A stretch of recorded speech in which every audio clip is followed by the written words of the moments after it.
সজনে ডাঁটার তো অনেক রকম রেসিপি তৈরি করেছেন, তবে একবারের জন্য হলেও এই রেসিপিটি ট্রাই করবেন। আমি গ্যারান্টি দিয়ে বলতে পারি, বাচ্চা থেকে বড় সকলেই চেটেপুটে খেয়ে নেবে। যেহেতু একদম কচি কচি সজনে ডাঁটা, সেই কারণে বাচ্চারাও পর্যন্ত খেয়ে নেবে। নমস্কার বন্ধুরা, শ্বশুর বৌমা রান্নাঘর অ্যান্ড ব্লগ চ্যানেলে সকলকে স্বাগত। তাহলে কি করে তৈরি করব সেটাই দেখে নেওয়া যাক। সবার প্রথমেই এইখানে আমি একদম যে কচি কচি সজনে ডাঁটাগুলো হয় সেগুলোকে নিয়েছি। সজনে ডাঁটাতে আছে প্রচুর গুণাগুণ, সেটা আমরা সকলেই কম বেশি জেনে থাকি। সজনে ডাঁটাগুলোকে কেটে নিয়ে ফিরে আসছি, আর এই ডাঁটাগুলোর গায়ে একদমই আঁশ হয়নি। এইখানে আমি বেগুন কেটে নিয়েছি, লম্বা লম্বা করে সরু করে কেটে নিয়েছি উচ্ছে, কুমড়ো, আর লম্বা করে কেটেছি আলু আর সজনে ডাঁটা। যেহেতু আঁশ হয়নি সেই কারণে কোনো রকম কাটার ঝামেলা নেই। গ্যাসের ওভেনে কড়াই বসিয়ে কড়াইটা গরম করে নিয়ে দেব অল্প পরিমাণ সর্ষের তেল। রেসিপিটা আমি একদম অল্প তেলেই রান্না করব। আমার প্রত্যেকটা রেসিপিতেই চেষ্টা করি যে কিভাবে অল্প তেল ব্যবহার করে টেস্টি রেসিপি তৈরি করা যায়। এর মধ্যে ফোড়ন দিচ্ছি ছোটো চামচের 1 চা চামচ কালো জিরে আর একটা শুকনো লঙ্কা। ফোড়নটাকে ভালো করে ভেজে নেব।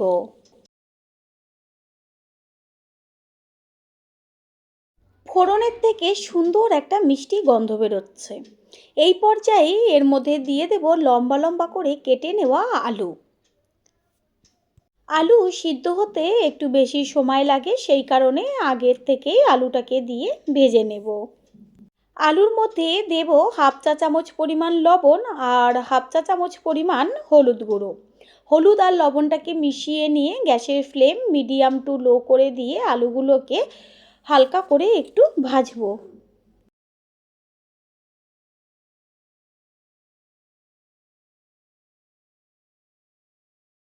আলু 3 থেকে 4 মিনিট মতন ভাজার পরে এর মধ্যে দিয়ে দিচ্ছি সরু সরু করে লম্বা করে কেটে নেওয়া উচ্ছে। আলু আর উচ্ছে এবার একই সাথে ভাজা হতে থাকবে। উচ্ছে তো বাচ্চারা একদমই পছন্দ করে না, তবে এইভাবে রেসিপিটি তৈরি করে দিলে অবশ্যই খাবে। এর মধ্যে দিয়ে দিচ্ছি ছোট ছোট করে কেটে নেওয়া কুমড়ো।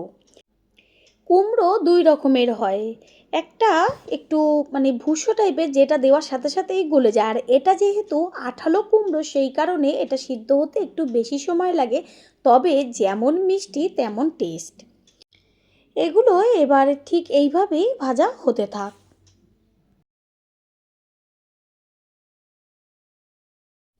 কুমড়ো, আলু আর উচ্ছে ভেজে নিয়েছি। এরপরেই এর মধ্যে দিয়ে দিচ্ছি এই যে সজনে ডাঁটাগুলো রেখেছিলাম সেগুলো আর বেগুন। কারণ বেগুনও সিদ্ধ হতে বেশি সময় লাগে না, আর সজনে ডাঁটা তো একদম কচি, বেশিক্ষণ যদি এটা রান্না করা হয় তাহলে একদম গলে যাবে। একসাথে মিশিয়ে নিয়ে এবার আর 3 থেকে 4 মিনিট মতন ভাজা হলেই একদম হয়ে যাবে।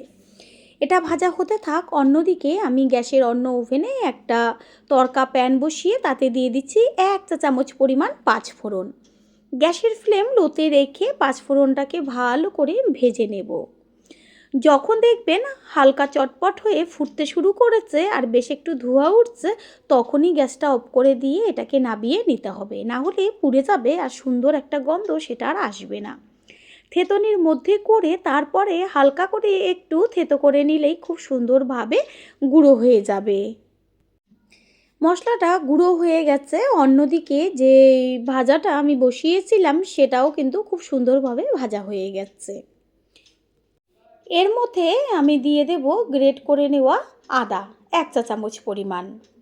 এইখানে আপনারা চাইলে সবজিটাকে আলাদাভাবে একটা পাত্রে তুলে নিয়ে তারপরে আবারও একটু তেল দিয়ে ফোড়নটাকে এইভাবে তৈরি করে নিতে পারেন।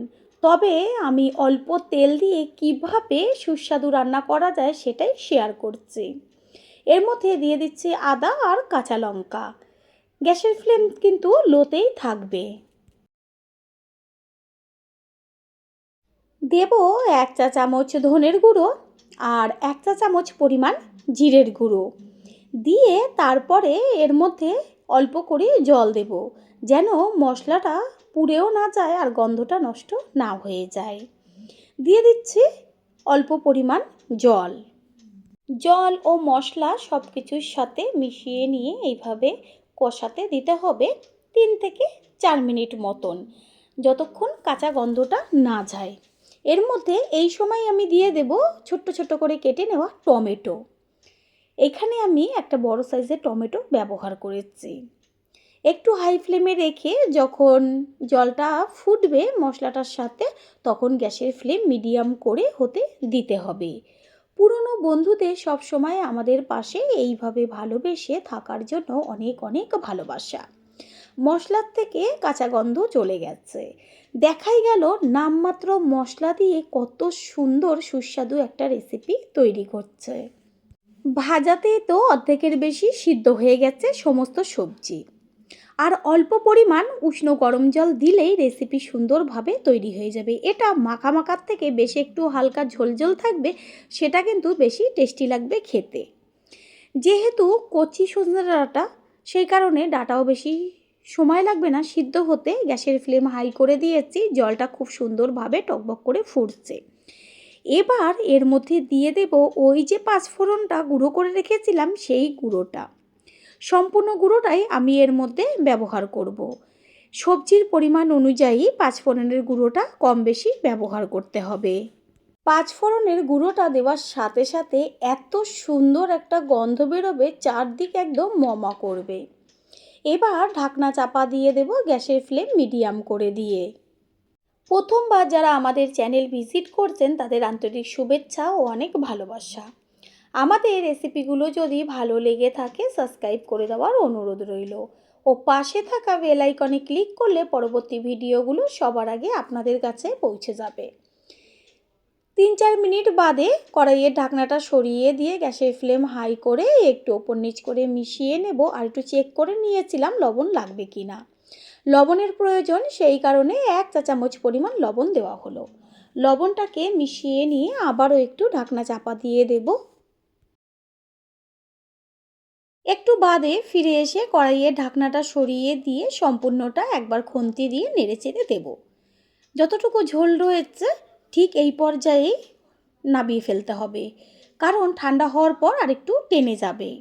সমস্ত কিছুর ব্যালেন্সটা ঠিক রাখার জন্য দিয়ে দিচ্ছি সামান্য পরিমাণ একটু চিনি। চিনিটাকে মিশিয়ে নিয়ে তারপরে আর একটু টেস্টটা বাড়াবার জন্য দিয়ে দেব কুচিয়ে নেওয়া ধনেপাতা।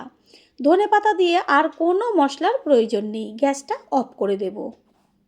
এই যে ঝোল ঝোল রয়েছে, এই ঝোল দিয়েই গরম গরম ভাত খেয়ে নেওয়া যাবে।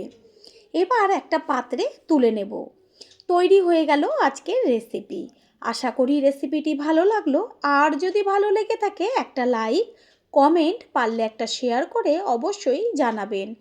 আপনাদের দেওয়া একটা লাইক ও লাইকের পাশে থাকা হাইপ আর একটা শেয়ার আমাদের কাছে অনেক অনেক গুরুত্বপূর্ণ। All friend, thanks for watching my video. আপনারা সকলে ভালো থাকবেন, সুস্থ থাকবেন। আবারও দেখা হবে অন্য কোনো রেসিপির এপিসোডে।